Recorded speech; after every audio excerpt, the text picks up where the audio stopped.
A dangerous place. Yusuf was a successful merchant of Baghdad, but he always looked forward to adventures, more than success. To the farthest west of the land was a hilly region. The senior and experienced merchants told the young ones, never visit that hilly region. Only unfortunate ones go there. Yusuf did not understand why they should be afraid of visiting any place. He nursed a desire to see the forbidden place.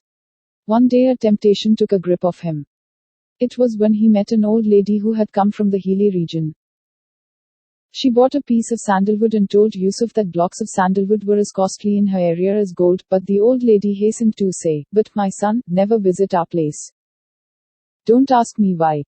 I tell you that you will repent if you travel there." Yusuf grew more and more curious. At last, one day, he loaded blocks of quality sandalwood on the back of his camel and proceeded towards the forbidden region. It was a winter evening when he reached the other side of the hills. He saw an inn and decided to spend his night in it.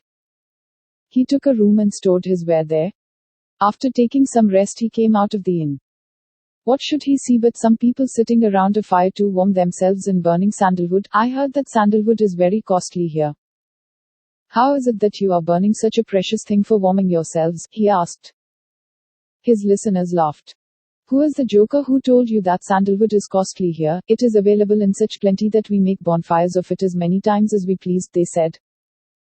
Yusuf sighed, "What a pity that I brought a stack of sandalwood to sell here. Can't I ever sell them?" he asked. "You can sell them to us. But we cannot pay you any money for that. We can give you things of the same weight, things for which we have no use, say cloths or frogs or flies." They said, laughing. "I see. All right. We will finalize the deal tomorrow," said Yusuf. Then he went out to see the town. Suddenly a one-eyed man stopped him and asked him, "Where do you come from?" "Baghdad," Yusuf replied. "Are you?" The stranger waited for Yusuf to say his own name. "Yusuf. Right, so, you are Yusuf of Baghdad. At last, I have caught you." "What about my eye?" "Your eye? What do you mean?" asked Yusuf with surprise. "Have you forgotten taking away one of my eyes, promising that you will repair it and bring it back?" A number of people gathered and they supported the one-eyed man, saying that Yusuf was the man who took away the fellow's eye. "Give me sufficient money as compensation or give me one of your eyes," the fellow demanded. "All right. Let us wait till tomorrow," said Yusuf. He saw that one of his sandals needed a little stitching. He went to a cobbler and asked him to do the needful. "How much will you pay?" asked the cobbler.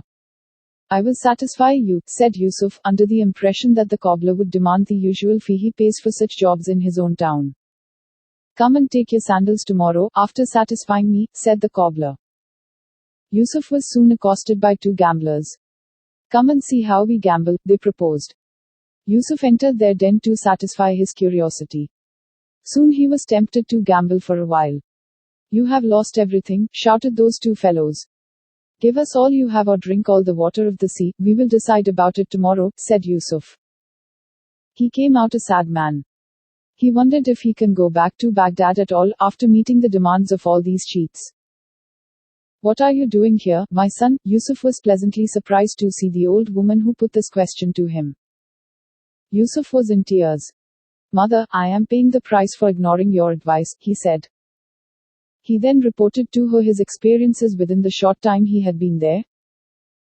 The old woman said, "My son, it is a moonlit night. Find your way to the eastern end of the town. There is a rock. The leader of all the rogues of the town will soon appear there. The rogues will report to him their day's activities and seek his advice. Hear them from high. Maybe you will find clues to come out of the situation." Yusuf went and hid behind the rock. After some rogues had reported on their activities to their leader, the turn came for those who had met Yusuf.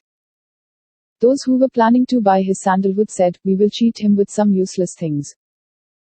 Don't think yourselves very intelligent.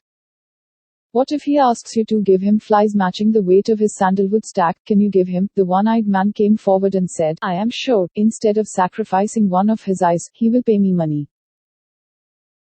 "You think yourself clever, do you? What if he asks you for your remaining eye, saying that he will match it with many eyes he has in his home in Baghdad and find out which one is yours?" said the leader. The cobbler came forward and said, "He then said that he will satisfy me. I will say nothing less than 100 pieces will satisfy me. Suppose he says that our Sultan is a great ruler and asks you whether his statement satisfies you or not. Can you say no? If you say so, the Sultan will smash your bones, quipped the leader. The gamblers claimed that since Yusuf cannot drink up all the water of the sea, he will be obliged to part with all he has. Is Yusuf that fool? He may ask you to bring all the water of the sea in a glass for him to drink, said the leader. Yusuf slipped away quietly and had a peaceful night. In the morning he put the clues he had got from the leader of the rogues to best use.